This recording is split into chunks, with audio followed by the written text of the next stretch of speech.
All right, guys, I'm going to do my best to do Abby here today, or play Abby today. I'm not going to do a great job at it. As we know, Abby is outstanding, but we've got a full mailbag of questions. First question, what are your thoughts on the nationwide approach to conference realignment that we've seen recently? How will this affect college football positively or negatively as we now move from regional conference matchups to more national? Well, I mean, I'd start by saying I kind of admire the SEC because it is more together. It's more regional in nature. I don't know why I like that. Maybe it's just because I'm older and I came up and that's how I thought of conferences. That's how I thought of college football, that it was a regional discussion. Seems like a lot's just getting thrown out the window now. I really, the thought of the Big Ten just becoming a coast to coast adding league. Florida State and Clemson, it just doesn't. And Washington, Oregon. It just doesn't make a lot of sense to me, except we've been told this for a few years now that we're just going to huge national conferences. Yeah. I think inevitably it'll be two super conferences. Yeah. What is now the SEC and what That's is what I was now the getting Big Ten. And you're looking at 20 plus teams easily, probably more so when all is said and done. And you eventually formulate your own playoff system within those. So college football, college athletics, the way you've known it and have always known it, are not going to last very much longer. I think the times have changed significantly. And once that door was opened for conference realignment and super conference building, there was no turning back. It's only going to continue. Like, how do you have a 20-team conference basketball tournament? Yeah. I mean, the logistics of Florida State having to play a road game at Oregon, give me a break. Like, what are we doing here? So well, thank you for saying it's like flying to Ireland from New York. Like it makes no sense except for one reason. And unfortunately, it's the only reason that matters. And it's money and the TV networks. The networks are running this discussion. They're the only ones making the decisions. It's the NFL. Yeah. I mean, in the NFL, teams will travel a day early for road games. Unlike those, they'll leave. If you're playing Sunday, you might leave on Thursday or Friday, right, Robin? Yeah, those guys. There's something that they don't have to deal with that these people do. There's class. Yeah, the idea that these are student athletes, we'll see how long they continue to hold on to that. Just make them semi-pro players. Yeah, we sound at like this old point men here, but. Okay, you're basically going to keep these kids from missing, or they're going to miss the majority of a semester because of travel for their sports. That's in the benefit of a student athlete. Give me a break. What sports are we talking about? Give me here, a break. Robin? Basketball. I mean, you're going to play That's the one, though, right? Yeah, basketball, baseball, I guess. I think you'd have to create a travel partner schedule where you're on the road for a Thursday, Saturday. Yeah. Okay. With football, it's easier to manage because there's less games. But when you're talking about playing at least 20 league games, probably more if you add more teams. I mean, just the amount of travel. It's a lot. But now on the bright side, there is a real bright side, actually. I mean, and the bright side is Nebraska, USC in the regular season, Ohio State, USC in the regular season, Michigan going to Los Angeles for a regular season game, Nebraska playing Clemson, Nebraska playing Florida State. But the big boys, Michigan, playing Florida State in a regular season game, playing Clemson.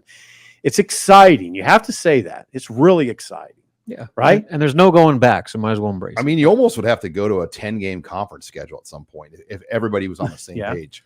Because, why not? Yeah. You got them all in 100. the same money pot. Split the money.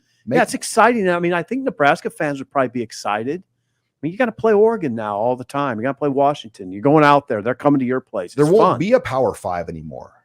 I mean, it's really going to be these two leagues, and the Big 12 is going to be a quality option too. Oh, absolutely. They're just not going to have the prestige and the money of these elites, but they're still going to play good football and sports in the Big 12. They're going to. I mean, they're hooked in. The Big 12, you always got to remember, is hooked in with ESPN and Fox at a high level. That's what they got. They jumped ahead of the Pac-12. You give the Big 12 a lot of credit for jumping ahead of the Pac-12 in the negotiation pecking order. How the Pac-12 let that happen is beyond me. Yeah, the Big 12 was on its deathbed for a while. Yeah. And now all of a sudden they're going to be the ones that survive. Yep. All right. I want to ask this question. What have been your biggest takeaways from Matt Rule's first week of fall camp and how he's approaching a camp?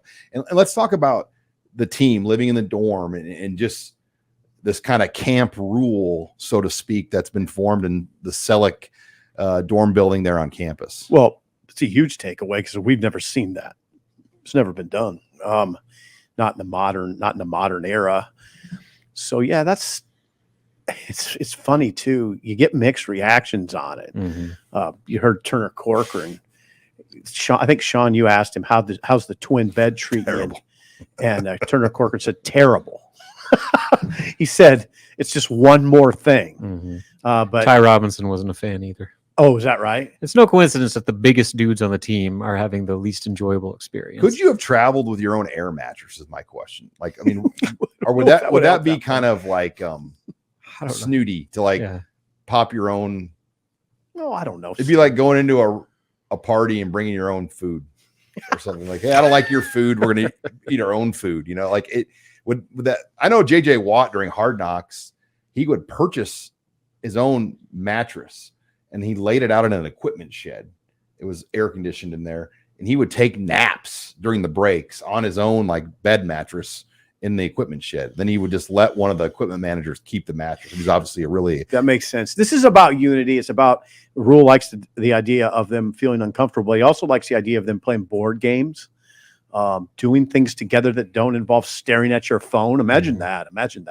We're going to make you guys talk to each other. Yeah. And be together for 2 weeks. I think I mean, it makes a lot of sense to me. No girlfriends.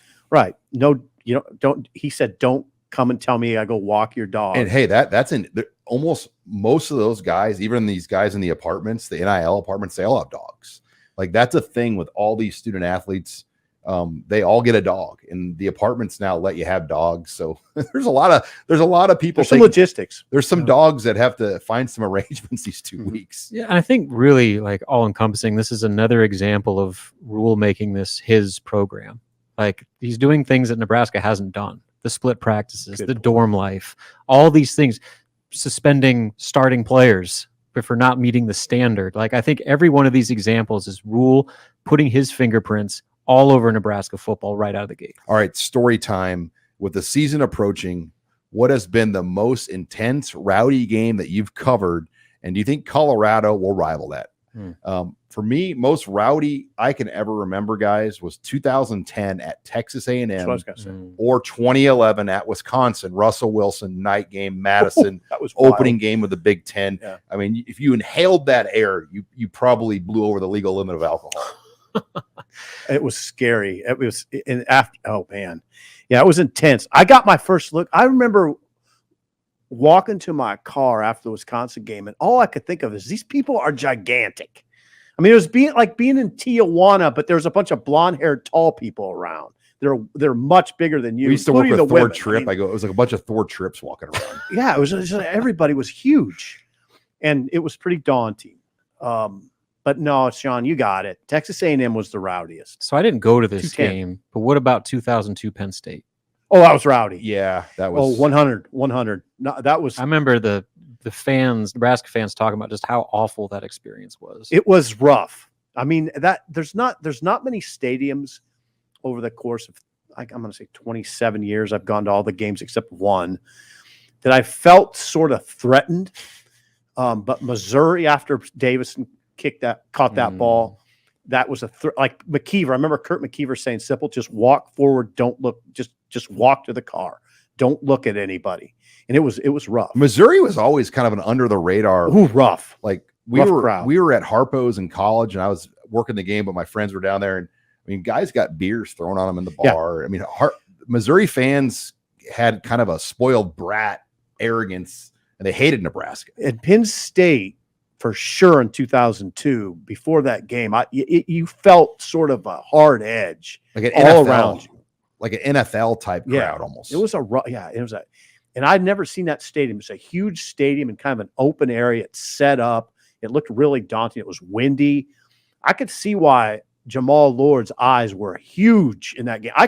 We're pretty far up in the press box. And I just remember always telling the guys, Jamal looked scared.